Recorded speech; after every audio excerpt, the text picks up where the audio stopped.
You know, A&M's supposed to go tomorrow, but it's a news day for you today. Unfortunately, some bad news for Texas A&M last night, so we'll just get started there. Yeah, I just saw, just like everybody else, it's news to me. My boss, Billy Lucci, probably knows about it, but he's always on top of things. But to me, it was this report that Aniyah Smith, A&M's best receiver, was arrested on a DWI charge and then they found a firearm, a legal firearm. So there's no way to spin that. And he was supposed to come here tomorrow. Yeah, and I guess I'll be expecting him not to make the trip. But got to find somebody else, I suppose. Or not. You know, who knows how Jimbo will react to that. Or, you know, with Jimbo, maybe I wouldn't expect him to show up, but oh gosh, anything's possible, I guess. But it's unfortunate in a lot of ways. I don't think that he will miss a substantial amount of the season. Yeah. From what I've read, and I'm saying that only based on what I've read so far. I read like an arrest report. Nobody was hurt. I've seen similar offenses at other SEC schools, other SEC programs where, you know, I'm thinking of Cam Robinson in Alabama. It was very similar. I don't even know if he was, if he missed a game. Yeah, I don't think he missed a game. He did not. Yeah, I would suspect, and this is just my own, you know, conjecture, maybe way off on this. I suspect Aniyah might be suspended for maybe the season opener against Sam Houston. Maybe if they really want to make a point, maybe the next game against Appalachian State. But with just the information, which admittedly is very limited this time, I would think that's probably going to have the most. But still, Aniyah is one of your better players, and he's always been one of your spokesmen. And you would hope that a guy would make better decisions. A roster full of 100 college kids. There's always something, isn't there? So we'll put that to bed. Turn the page now to the actual season. I've got a confession, honestly. I'm a little bit bored with the top of the SEC. When you look at the odds, it's overwhelming. Alabama's going to win the West. Overwhelming. Georgia's going to win the East, and they're just going to play in the SEC championship, and they're going to meet in the playoff again. And it's very boring. I've been begging for somebody to upset that and be the team that becomes a challenger to Alabama. Is 2022 Texas A&M equipped to be that team to actually compete with Alabama to win the West and give us some level of parity? Well, I think, let me say, first of all, when I fill out my, preseason media ballot and whatever, I'm picking Alabama. Yeah. Okay. Sadly, me too. It's like when back in the day, if you were going to put money in a golf tournament pool, you took Tiger, and I'll take my. All right, so I'm going to pick Alabama now. But to your question, can A&M be a contender? Can they be a threat? I would say I think so. They beat Alabama last year with a backup quarterback, 2 freshmen starting on the offensive line, and in that game, another starter was out, so you're playing another backup, and you had a couple starting receivers out, and you had a true freshman playing at cornerback because the 2 guys that were starting in front of him both got hurt. So, and you were able to find a way to win that game. And A&M had a lot of issues. Is Alabama going to be better than they were last year? Yeah, probably. Is A&M going to be better than they were last year? You know, from where I sit, I expect it to be the case. But the fact of the matter is, A&M is still going to be counting on some guys who haven't played yet to step in and play well. And it's kind of like, are you going to buy that car? It might look really good, and everything you know about it and you've read about it is great, and it has all the bells and whistles, but you're still going to take it for a test drive before you buy it. So, is A&M Fidel Diggs, a guy they think is going to come in and be a really good pass rusher, along with another defensive end, Tumisi Adilier, former 5-star guy, redshirt last year. Everything you hear about them is, man, these guys are going to be really good. But until they come in and play to the level that they can replace the production of DeMarvin Leal and Michael Clemens,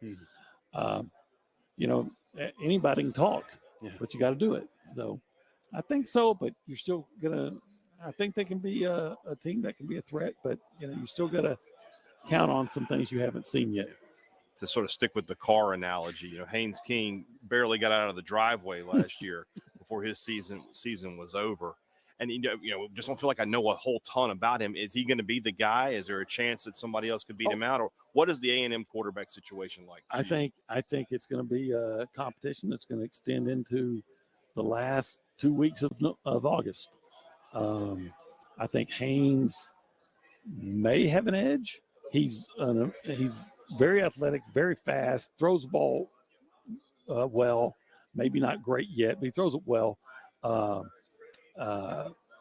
And he, quite frankly, was your best quarterback last year, and he didn't have him. But Max Johnson, Haynes has only played. He's only been in a handful of games. He started one against Kent State. Well, started two. Kent State, and then he played 2 series against Colorado. Right.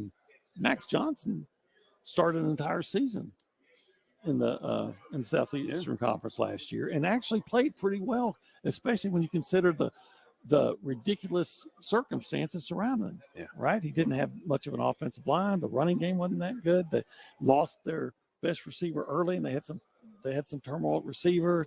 Wasn't going to get much help from his coaching. No. So, putting it mildly, yeah. Well, I mean, obviously LSU thought so too. Yeah. So, so I say all that thinking, I think that Haynes is your guy, but it's not something that that you would go all in on, because Max has come in. He's had some SEC experience, and for what it's worth, he looked good he looked better in the spring game than Haynes did. But you never put too much into what you see in the spring. Yeah. I have one fact, and then I have one thing I think is a fact. Okay. All right. One fact is Texas A&M had the best recruiting class in the country last year. What I think is a fact is you don't win with freshmen in the SEC.